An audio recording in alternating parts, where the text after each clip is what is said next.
A majority of people traveling abroad alone these days are women, and demand for women-led tour groups is rising. Stephanie Tsai is back with a closer look at the reasons why women are drawn to solo travel and how the hospitality industry is taking notice. I want to go someplace where I can marvel at something. Middle-aged woman, liberated by divorce, jets out to explore the world and find herself through travel. And I'm going to end the year in Bali. Between 2010's Eat, Pray, Love and the 2014 film adaptation of the memoir Wild, What have I done? the solo female traveler has become a Hollywood trope. But it's not just in books and films. More and more women prefer to explore the world solo. A few years ago, then 23-year-old Molly Fury explored New Zealand alone. I got to go on an incredible boat ride through Milford Sound. I went whale watching in Kaikoura, once in a lifetime kind of opportunity, went snowboarding in Queenstown. So there were a lot of things happening that, I'm not doing in my day-to-day life here in Ireland.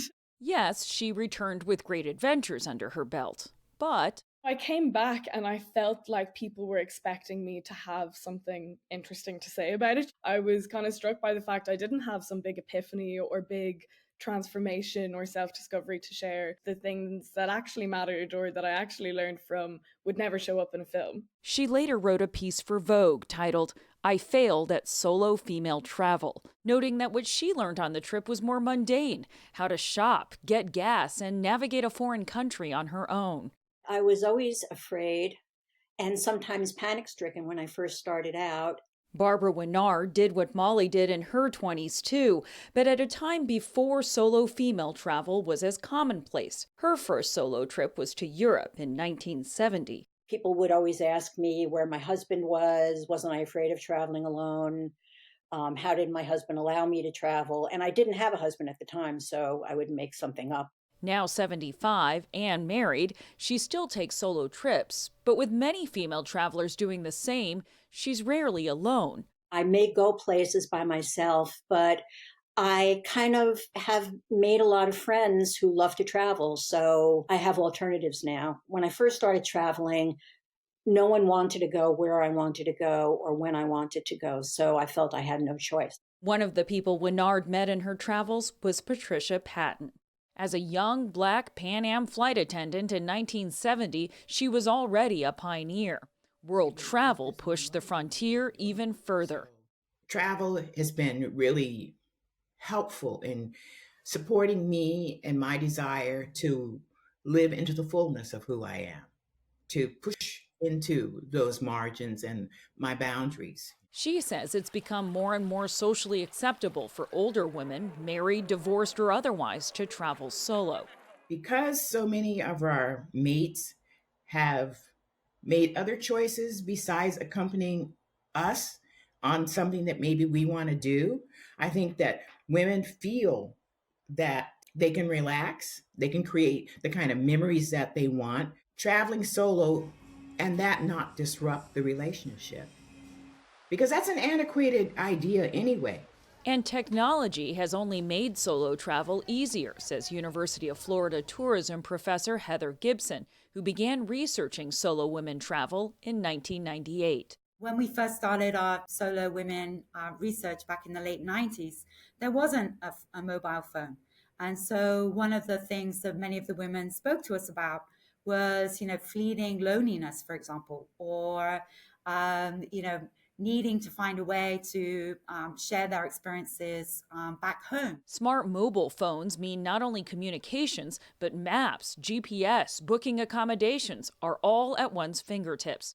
And social media, of course. The solo female travel influencer has also become travel agent and tour guide, as in the case of Nabila Ismail. She's been to 63 countries, many of them alone. In 2022, she set off with the Dose of Travel Club, planning group trips for mostly women of color travelers. Their last major trip was to Iraq. My idea is to go explore places that we have either heard about in negative limelight in the media or while growing up, and just countries that people kind of don't even have on their radar. The 29-year-old content creator also uses social media to exchange travel advice with her over 100,000 followers.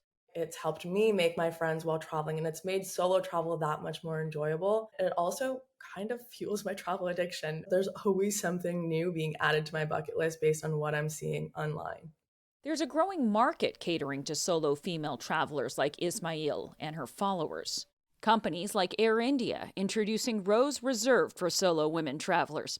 Trafalgar introducing a women-only set of tours. Or luxury hotel chains offering solo packages in addition to honeymoons, or rather, one-moons.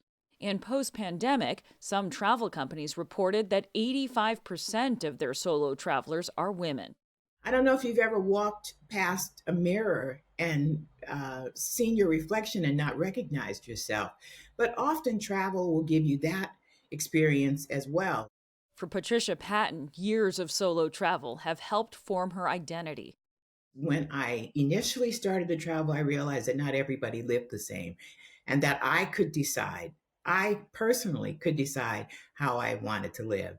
But whether for adventure, well-being, or eat, pray, love style epiphanies, it's clear women are more empowered than ever to travel solo. For the PBS NewsHour, I'm Stephanie Sy.